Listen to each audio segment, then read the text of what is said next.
beauty in man, to the anthropometric laboratory of Charles Darwin's cousin, Sir Francis Galton, researchers have longed to pair rationality with beauty. It's not that scientists are any more intrigued by beauty than the rest of us. The discipline's fascination with appearance echoes that of the population at large. What separates the scientist from the layperson is, ironically, the very thing that might help us reconcile the science of beauty with our lived experience. An understanding that science is conditional.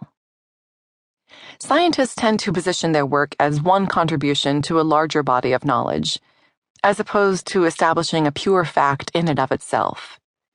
And as research in any one area develops, so too must our baseline understanding of that field. After all, the brightest scientific minds on Earth once believed in spontaneous generation. The idea that, say, flies grew from rotting meat or moths from neglected clothes. It was observable fact. Today, of course, we understand this to be an example of how the facts of science can shift with our knowledge. But we might still be loath to apply that understanding to the facts of today. Yet when it comes to something as loaded and intensely personal as beauty, that's an understanding we must keep in mind if we're to make any sense out of the sea of data that's been collected on the way we look.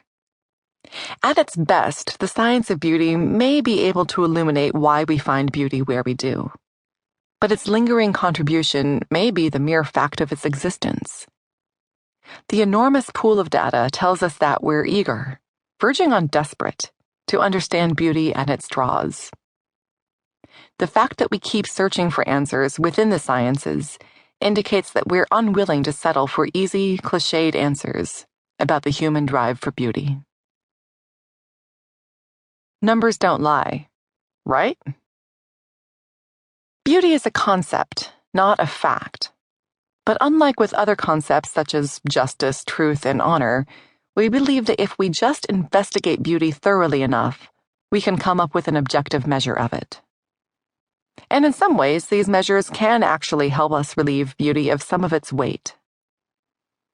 The idea that beauty is an ineffable mystery is in many ways a misogynist trap, a way of circumscribing women to the realm of the mystical instead of allowing them to roam on terra firma, warts and all. This matter-of-fact approach characterizes the work of psychologist Nancy Etkoff, who probably didn't intend to drive legions of women to their tape measures and calculators with her work. Her 1999 book, Survival of the Prettiest, published 8 years after The Beauty Myth, served as a response to Naomi Wolf's claim that the beauty imperative was a social construct meant to curb women's growing power in the world. Etkoff, an award-winning researcher and Harvard instructor, took a different tack, attempting to demonstrate that our conception of beauty is hardwired within us.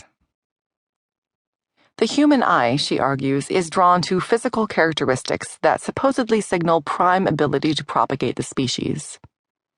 Symmetrical bodies and facial features, the female waist-hip ratio of the classic hourglass figure, clear skin. All of these, Etkoff explains, are tied to health and fertility. The entire human race finds these attributes beautiful, not because anyone tells us to, but because our Darwinian drive to reproduce propels us toward them.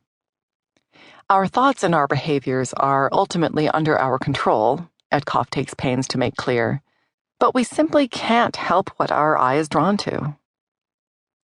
The book made a splash, garnering favorable reviews from leading news outlets and going through several printings. It also gave women a scale they could use to measure aspects of their own beauty. When I asked around, I wasn't surprised to find that I wasn't the only woman who, upon learning the evolutionarily preferred waist-hip ratio, an hourglassy 0.70 for the record, did a few quick calculations. Turns out my hips are a hint too small for me to propagate the species. One could also say my waist is a hint too thick, but I'm happy to play my own spin doctor here, leaving me feeling somewhat as 38-year-old Kara did upon doing the same thing. Not only was I not close to the ideal, but I wasn't even sure I was doing the math right. I felt more stereotypically stupid than evolutionarily beautiful.